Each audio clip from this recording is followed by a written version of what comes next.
Hey everybody, welcome back to my channel. I think in the last video I promised to show off my little collection of like boudoir caps that I have, and I don't have my entire collection with me. Some of them I have in the US, and then others I've repurposed for other things. They were also just like falling apart, and I used the ribbons and lace and things for like other little projects. But this is the collection that I have now, and I would like to share. Some of you guys in the comments didn't mind me making a video like this, so I'm gonna go ahead. Excuse my extremely messed up hair. I don't want to straighten it. I'm just gonna let it do what it wants, but these little shorter bits, they kind of defy gravity. They do whatever they just want to do, and sometimes it's just best to not fight it. The hair does not look good, but whatever. I just decided to put it in a scrunchie. I'm gonna give a quick shout out to my friend Yumi, who got me this super cute little scrunchie with a little cushioned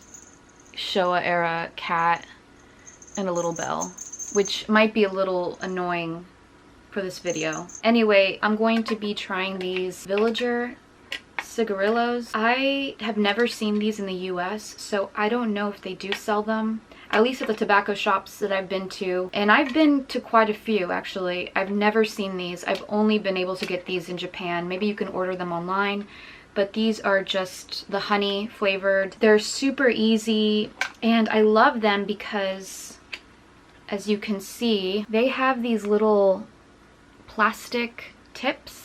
I'm not sure if it's plastic or not. They have these little tips, and it just makes it so much easier to smoke. You know, if you wear lipstick, or like me or whatever, sometimes on the leaf you get lipstick on it and it can be kind of messy, but here just like you could just easily wipe it away, and it's just for ease of smoking. They smell good. They go great with coffee. I've tried them out at various cafes here in Japan. No issues. Just a blast to go through these. I have my little ashtray.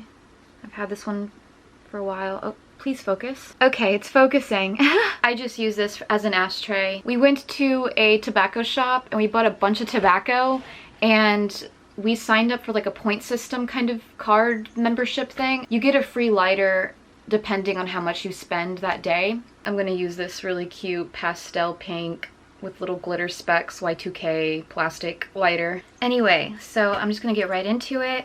Okay, before I do anything, I'm just gonna go ahead and light her up.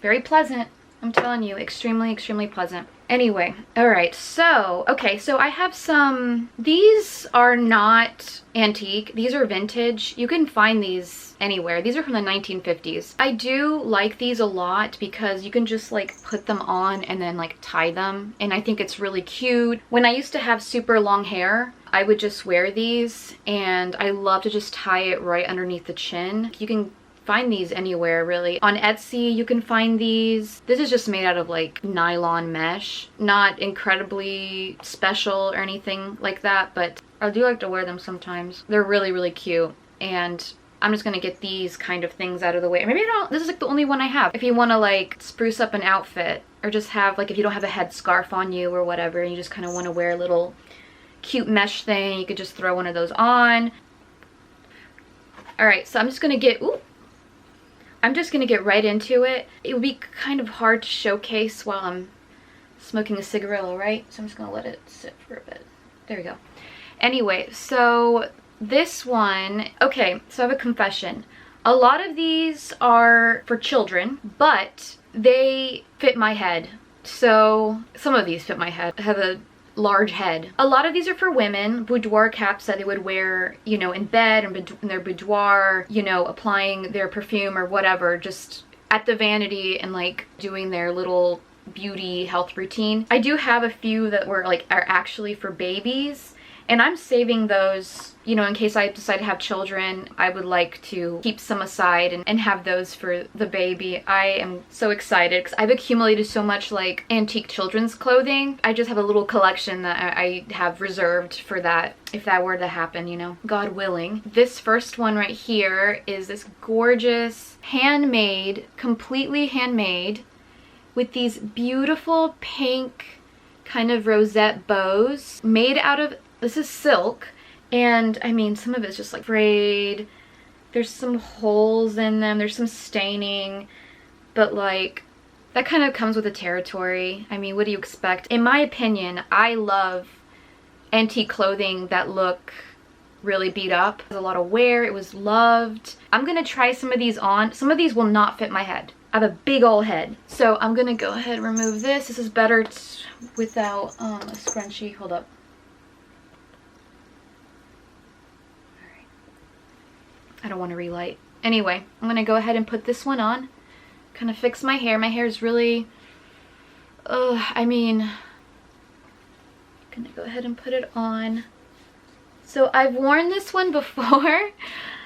I've worn this one before. I probably look so ridiculous, but you know what? I don't even care. I'm too old to care what people think about me and the stuff that I wear. Anyway, these are so cute, and I love these little like bow rosettes that kind of hang on the side. You can, obviously you can tie it up.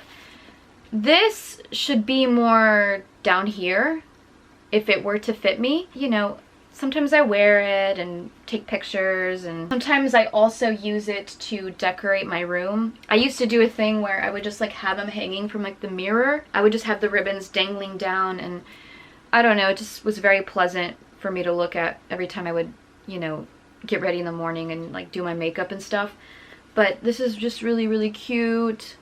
As you can see right here.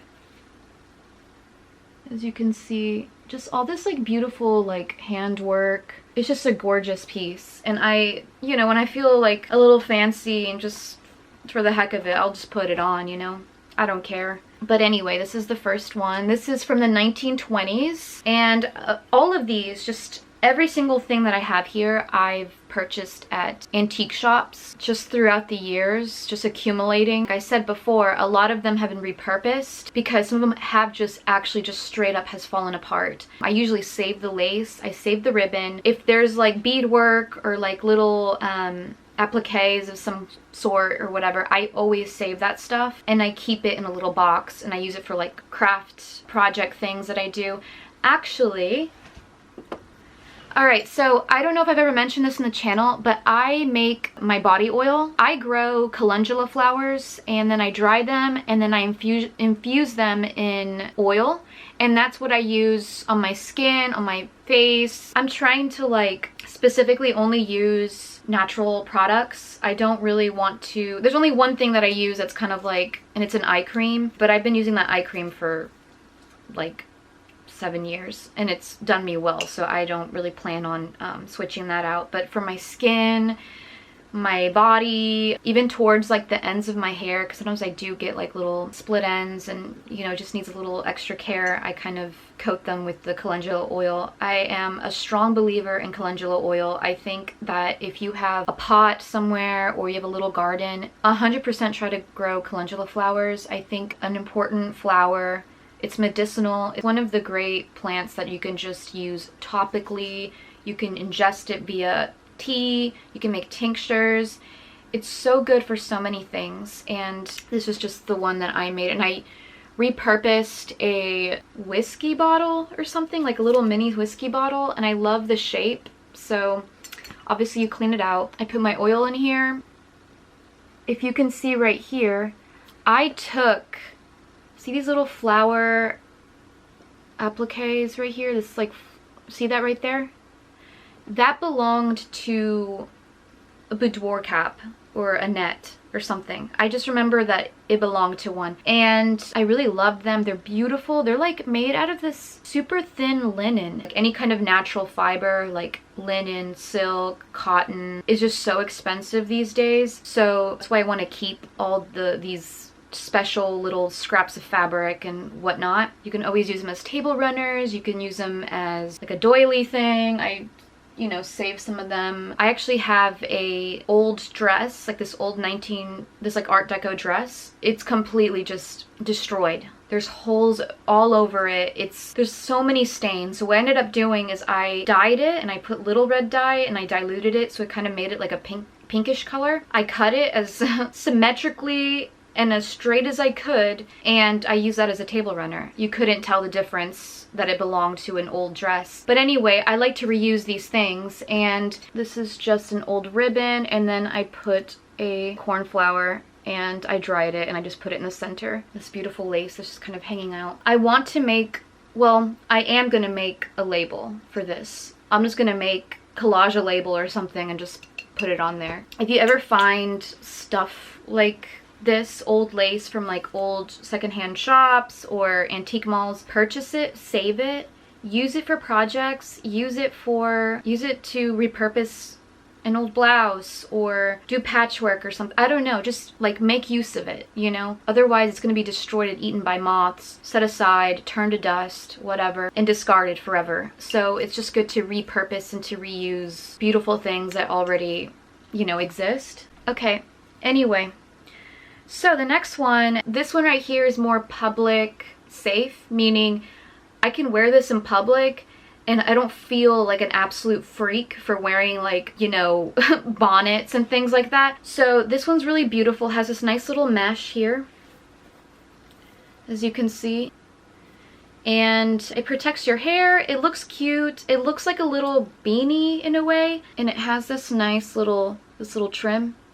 And it's really beautiful. I used to wear this a lot. I probably should get back to wearing this stuff again. And as you can see, you can kind of pull it forward to cover your ears, and if you want your hair to kind of like drape in front of your face like that, and to kind of do... This looks better when I had longer hair, because they're just like, you know, strands of it would just be like hanging, and it just looks better than with shorter hair, I think, in my opinion. And as you can see, it's just so cute.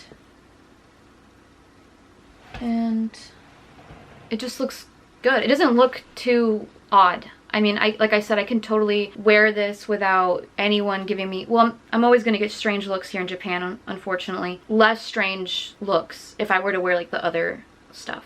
But anyway, super cute.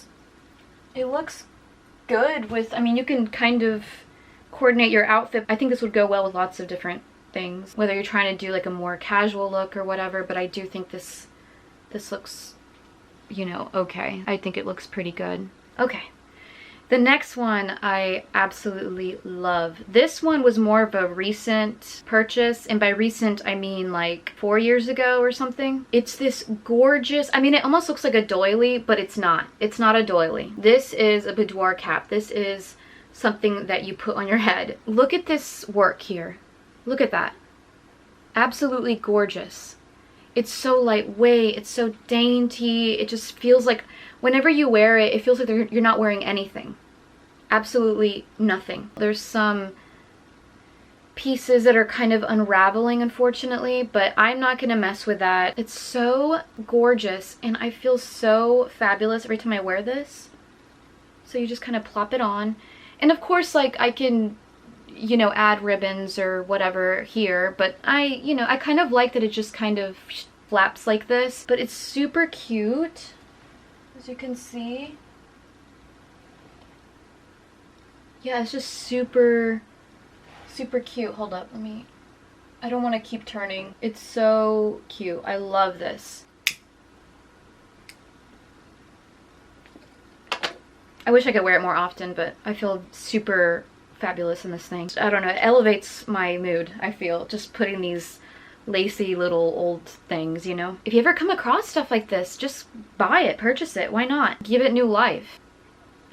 Okay, the next one. I've had this one for a very long time. This one's a little bit out there, I feel, just because of just all of the work on it. There's a lot of beadwork. There's these crocheted bits to the side. Unfortunately, due to the silk, there's some holes and things in there that's kind of being eaten away, but you know, I love it, and I love all the beadwork. Definitely handmade. Somebody made this, and you can tell when anything's handmade because whenever you flip it over, if it looks kind of rough from the inside, someone totally made it. If it looks too clean, maybe it was a sewing machine, maybe it was like it's a more modern piece or whatever. You can tell that there were human hands that were involved in making this, and it makes it so much more special. But as you can see here, that's it.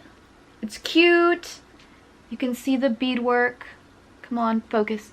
You can see all the beautiful beadwork here. And then the gorgeous side pieces. All in this like, whoop, all in this pale pink. I'm obsessed with it, you know? But this one is really fun. Alright, so the next one that I have, this one is probably my second favorite one. This one right here, it has the most delicate, thinnest mesh. There's this bit right here, this layer, and then there's a pink silk layer on top of that, and it just feels incredible. And then right above it, another little layer, and then lining right here of the ribbon. It's so stunning. This one is definitely from the 1920s. This one has a little wear and tear to it. Unfortunately, there's some holes, a lot of staining. I mean, that just comes with the territory, really. Again, this one is also handmade as well, and I love how it kind of ruches right there. I think that's so beautiful right there. But anyway, I love this one, so I'm gonna go ahead and put it on. I don't know, but this used to fit me. Now it feels a little bit tight. I don't know why, but that's concerning. Anyway, as you can see, you get these gorgeous little pieces on the side, just a little suggestion of the pink ribbon, and you can see all this really beautiful work right here, the ruching, and oh gosh, I really love it. It's so beautiful. Fortunately, there's a huge massive hole right there, like right up front. But whatever, I don't really care. It's so tight now for some reason. It used to fit me better, but let me brush through my hair. Okay, so that was that piece. This one, oh, this one I've had for the longest time. This is probably like one of the first ones I've ever purchased when I just really wanted to go ahead and make a collection. This one is actually a child's cap. Look at this. Look at this. So delicate. Ivory silk rosettes, and it just hangs. As you can see, there's so many holes, unfortunately. It's just so lovely, and it makes me happy to just look at it and just look at the artistry and the work that was put into making something like this. This is specifically for a child, but I'm going to go ahead and show you what it looks like. So as you can tell, so it does not fit my head. It's too small, as you can see, but it's still so cute, right? And then you could just tie it right here. Obviously have to be super gentle because I don't want to damage this further. But this is a very beautiful decorative piece that sometimes, like I mentioned earlier, I would just kind of have it hanging on the vanity or in the mirror, have it hanging off of picture frame or something. And I just loved doing this. It's just so flouncy and delicate, you know? Alright, the next one I cannot put on because this one is actually for a baby, but this one is something that I'm saving for my own, and I'm so obsessed with it. It's so beautiful. It's so beautiful. Look at this. Look at this work. Look at that.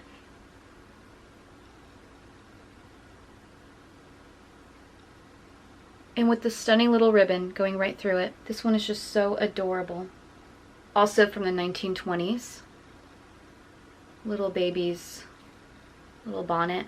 I don't think this ribbon is original to this. This other one is also for a baby.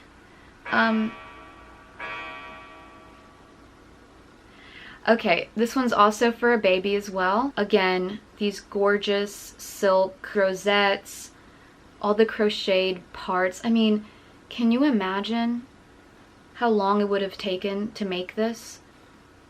I'm so obsessed. So beautiful.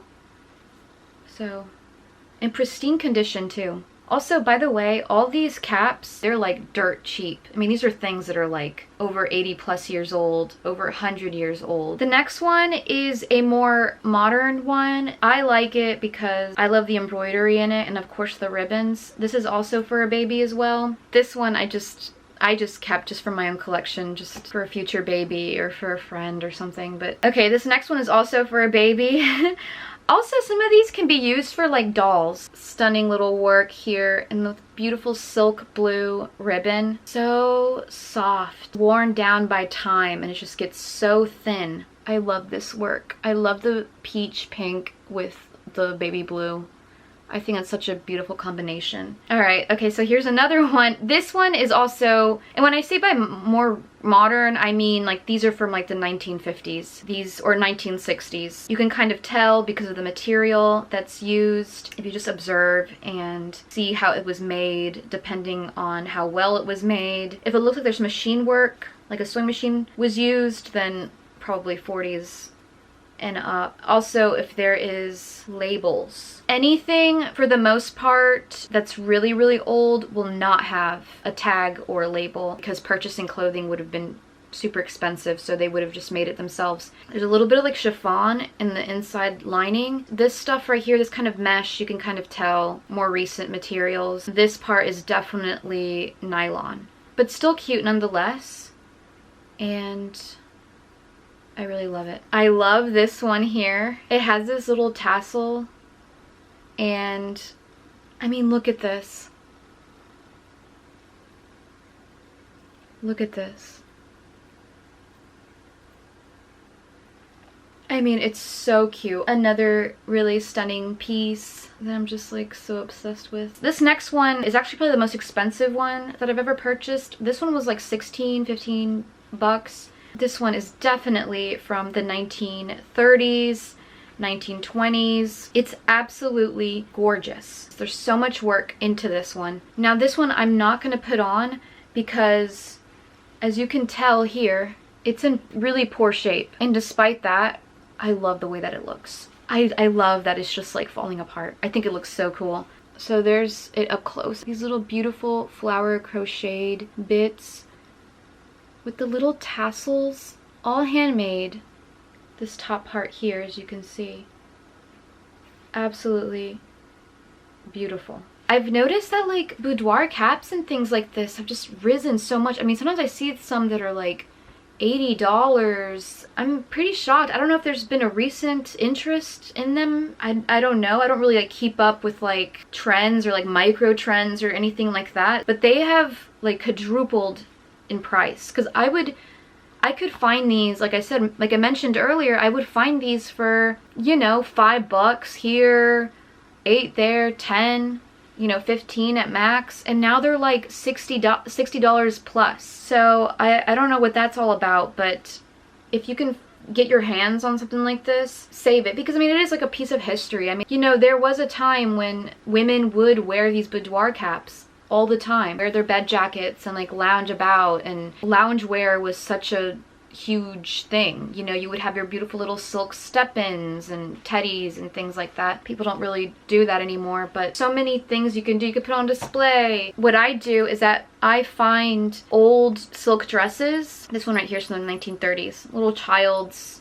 silk dress. And I just repurpose it. I just use it as a way to display my brooches and pins and things. I just have it all in one spot. When you have brooches and stuff, or just certain jewelry, and you put it in a jewelry box or you put it in a trinket box, you kind of forget that you have it and you forget to wear it. So if you just put it like in an old dress or apron or something, and then you can just have it on display, it's a really excellent way to kind of make use of some of these things at the right price, of course. Don't drop a fortune on. If you live in a small town, go to your local antique shop. You can easily find stuff like this for an incredible price. I really recommend not going to the bigger cities, because the antique shops at the bigger cities, they're gonna like charge a lot of money for things that you can find elsewhere for a much better price. Just hit the smaller towns. I would recommend just taking your time and perusing around, and don't do a quick in and out sort of thing, because sometimes, a lot of the times actually, you would find things on the ground, you would find things in boxes, in the booths, kind of hidden away, kind of like behind other things, depending on how claustrophobic some of the shops around you are. Those are the good ones. The stuff that looks super curated and like too perfect and everything is like really clean, you're probably gonna get owned in terms of price. I'm just speaking for myself. One thing that I've totally noticed is that thrifting and going to like antique shops and things like that has spiked up in interest. I actually do kind of remember the shift from like specifically 2013. Pre that, anytime I went to the antique shops, it was just mostly like collectors and like older, much older people, you know, going to the shop. Post 2020, I've noticed a ton more like younger people at antique shops. So I hate saying this, but like if you go to an antique shop and you see like a ton of young people, maybe avoid those ones because they're probably gonna be really expensive. Go to the smaller local, smaller town antique shops, and if it's claustrophobic, the owner is like 80 years old who has back problems and her name is Ethel, those are the places you want to hit. Go to those places. That is my best advice. Or if you don't have an antique shop near you, you can go on Etsy. Within Etsy, you can kind of categorize things and kind of narrow your search. So there is an option where you can only choose vintage only, not modern stuff or handmade things, like only vintage only. You check that part and then you can just like browse and spend hours there. I spend so many hours on Etsy curating and like finding old things and then also like saving images and stuff, so I can like whenever I go back to the US and go to the antique shops, I can kind of try to seek those specific items that I want to look for. But yeah, I just would hit the smaller ones instead. That's where you're gonna find the actual real good stuff. I promise you. I'm only speaking from experience. Out of the 20 plus years that I've been doing this, bigger cities, you might get owned in those. You might get scammed on some things. I'm just saying, I'm looking out for you, okay? I'm just being honest. I'm not gonna beat around the bush. Those rules also apply here in Japan as well. The areas, the antique shops and like vintage shops or whatever that are in more like touristy areas, all this stuff is so crazy expensive, like almost like to an insulting degree. There's no way I'm going to spend 200 bucks on something like I could easily get for like 15. I'm not even exaggerating. The best, even here, it's the random out of the way kind of shops that are kind of hard to get to, and the shops where like nobody speaks English and you kind of have to know a little Japanese to kind of like, you know, those are the places that have the really, really, really good stuff. I just have found such incredible finds from places like that. You can find these places. If you really cared enough, if you're planning on visiting Japan, try to do some research ahead of time and like make a list of like, okay, this looks kind of cool. So that doesn't have like a ton of reviews also. Maybe go to those places. I've noticed that they don't have that many reviews and the reviews are written by Japanese people. Then maybe those are the places you should definitely go and you might find something really, really cool.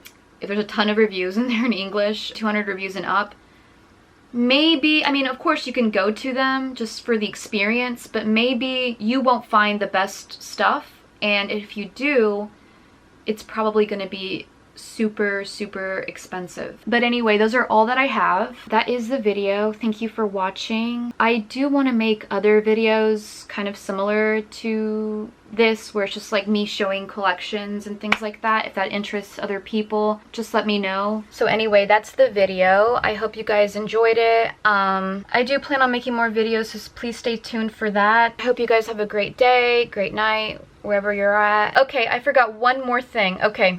In the last tobacco video, I smoked a antique meerschaum pipe. I was corrected by like 3 people. They were telling me that it's not a meerschaum pipe.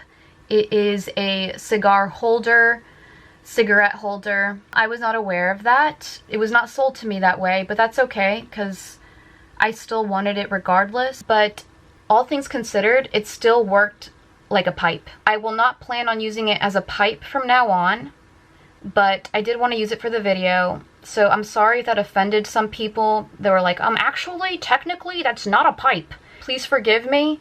But yeah, it worked like a pipe for me. So, I mean, ultimately, I spent the money. I can do whatever I want with any of the items that I have. If it has a bowl, it could fit tobacco. If I could smoke it just fine like any other pipe, well, there you go. But I just wanted to kind of showcase that pipe. Everyone else that was nice about it and did like the pipe and thought that the pipe was beautiful, thank you for all your comments and finding the video watchable. So I appreciate that. I'm sorry about that.